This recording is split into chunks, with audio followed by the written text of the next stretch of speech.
കഥയുടെ പേര് ഒരു ചെറിയ ഉറുമ്പും വലിയ സഹായവും. ഒരു ചെറിയ ഉറുമ്പ് ഒരു ദിവസം മഴ പെയ്തുകൊണ്ടിരിക്കുമ്പോൾ ഒരു ചെറിയ ഇലയിൽ കുടുങ്ങി ഒഴുകിപ്പോയി. അപ്പോൾ അത് കണ്ടു ഒരു ചെറിയ കുരുവി ഉടനെ ഒരു മഴ പെയ്തുകൊണ്ടിരിക്കുമ്പോ ഭാഗ്യം കൊണ്ട് ഉറുമ്പ് ആ കൊമ്പിൽ കയറി കരക്കെത്തി.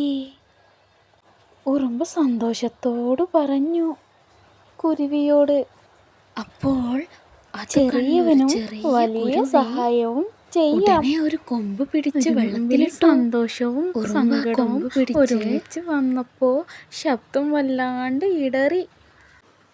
അന്ന് മുതൽ അവർ രണ്ടുപേരും നല്ല കൂട്ടുകാരായി. ഈ കഥയുടെ ഗുണപാഠം: വലിപ്പത്തിൽ കാര്യമില്ല, മനസ്സാണ് വലുത്. ആരെ നമ്മൾ സഹായിക്കാൻ തോന്നുന്നുവോ അവരെ നമ്മൾ സഹായിക്കുക തന്നെ ചെയ്യണം. ഓക്കെ കൂട്ടുകാരെ, ഗുഡ് ബൈ.